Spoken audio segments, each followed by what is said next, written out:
Okay, let's see. Ferrari's 2023 season. Leclerc's ECU fails in Bahrain. He has to take a 10-place grid penalty in Jeddah as a result. Xavi forgets to tell him about the delta to Hamilton, which results in him being jumped under the safety car. Meanwhile, his teammate finishes one place below where he started in that very race. Australia. Charles crashes on lap 1 and Carlos is given a penalty for colliding with Alonso when the red flag restarts, dropping out of the top 10. Their first double pointless finish of the season. Baku was a better weekend for the Monegasque, as he took 2 pole positions and finished 3rd in Sunday's race. On the other hand, Carlos stated he was, quote, on the limit of crashing, given how little confidence he had in the SF23. Miami, I'd rather not talk about it. And Monaco was, just, come on man.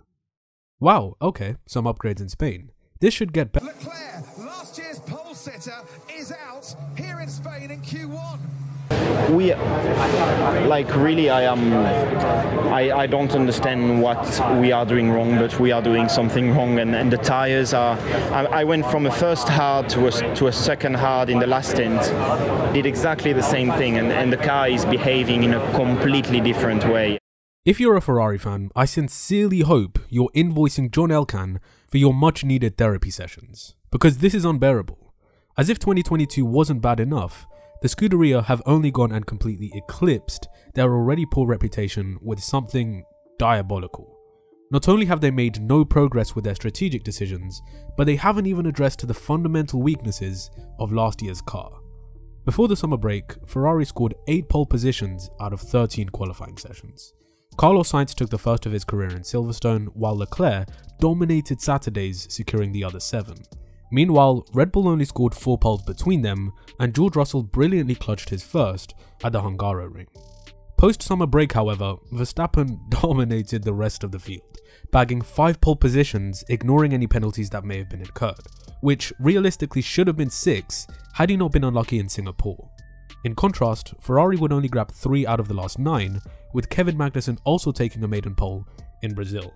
Considering Red Bull were consistently the slower car in qualifying for a majority of the season, their huge upturn in results on a Saturday meant that Ferrari were left without any trump cards. In fact, had Max's Singapore lap been completed, his qualifying run after the summer break would have been better than Ferrari's at the start of the year, 62% to 67%.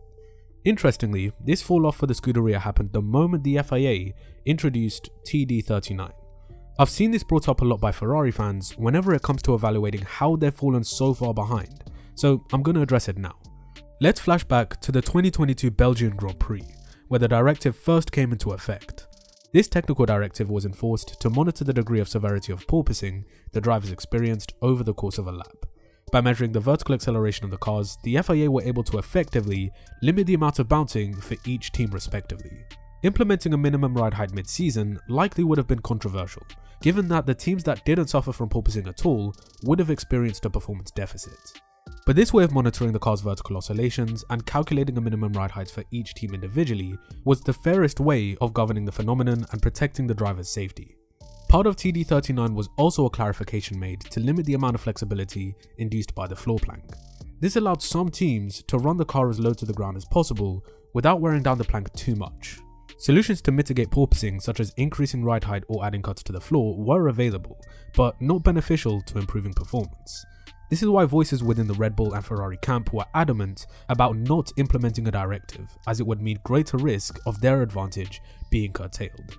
Matteo Binotto stated that the TD was, quote, not applicable, and Red Bull advisor Helmut Marko implied that it was only introduced to appease Mercedes, who suffered from it the worst. And while the 8-time world champions were the most vocal about it, as evidenced from Toto completely losing it in DTS, many other drivers voiced their concerns about the impact it would have on their long-term health. Ricciardo talked about how the compression of the spine and the high-frequency shaking would be detrimental in the future. The Aston Martin boys shared those same sentiments, explaining that it wasn't sustainable. Even Binotto's own driver Charles Leclerc said the sensations were making him feel sick. Of course, the teams were always going to push the limits and the drivers would put up with it if it meant they were winning.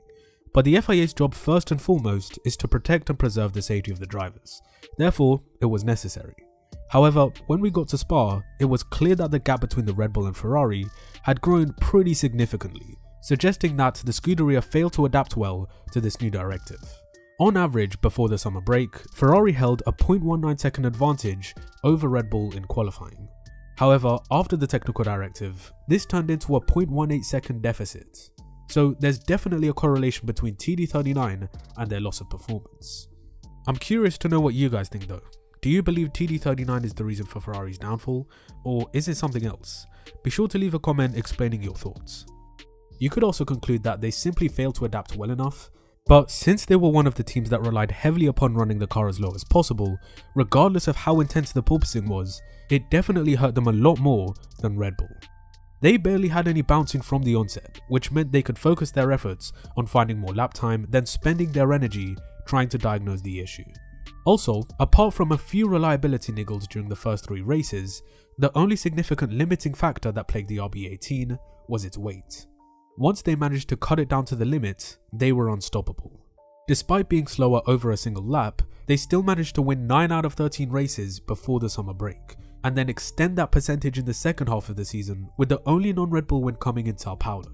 So far this season, they haven't yet been beaten outright by anyone, and that's unlikely to change anytime soon.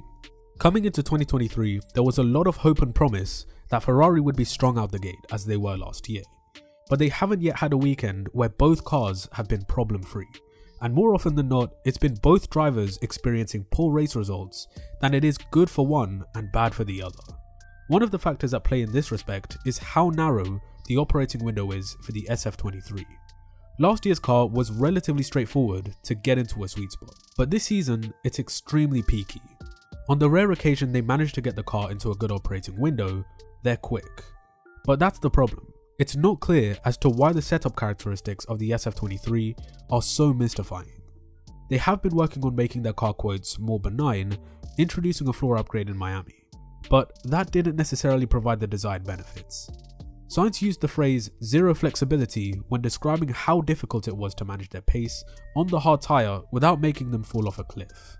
In Barcelona, they brought a raft of upgrades, including a switch to a more conventional, slightly downwashing side pod design. These were more aimed at preparing for the long term and weren't expected to bring drastic performance changes. But it was still the same old, same old. Their one-lap pace was great, but they couldn't compete with the Red Bulls and Mercedes on Sunday. Leclerc's woes were further compounded by the fact that his 2 stints on the hard tyre felt, quote, completely different. They sound completely lost at the moment, and the reassurance that keeps coming from their interviews seems like an oasis in the desert. Where's the light that they're seeing at the end of the tunnel? Because right now, things are pretty dire. I would normally end these kinds of videos providing something to look forward to, some kind of evidence to show they're on the right track and better days are to come. To be fair, more upgrades are coming in the next 2 to 3 races, but other than that, I just can't see Ferrari competing at the front anymore. Even with the fastest car at times last year, they still managed to bottle so many race wins through incompetent decision making. Binotto himself decided to resign, given the increasing pressure he was under to deliver. In retrospect though, he was made a scapegoat, given his talents were in engineering, not leadership. And as a result of his departure, a lot of other key Ferrari personnel have gone with him. Looking at the current state of affairs, things haven't changed one bit, and appear to be getting worse. It's a shame because I really believe in a guy like Charles. He's been getting a lot of criticism recently, but watching him suffer as much as he did throughout the weekend in Barcelona was so painful. Sainz had a better race, but even then, the maximum result he could achieve was 5th, which isn't amazing considering he started P2. Who knows what the future holds for Ferrari? Maybe they do turn their fortunes around and I'll be happily proven wrong, but I'd rather be pessimistic than give myself false hope. F1 has always been at its peak when the best drivers are competing in similarly matched machinery. Ferrari have 2 quality drivers that need a good car to fight with. That's what the middle to the end of 2019 provided. However, at this current moment in time, it looks like it's just Mercedes and maybe Aston Martin who have the potential to catch Red Bull by the end of the season and into next year. That'll be the topic of the next video, but until then, let me know what your thoughts are on Ferrari's 2023 season so far. If you enjoyed the content, be sure to drop a like, share this video around with friends, and subscribe to the channel with bell notifications to keep up to date with my latest uploads in the future. And as always, I'll see you in the next one.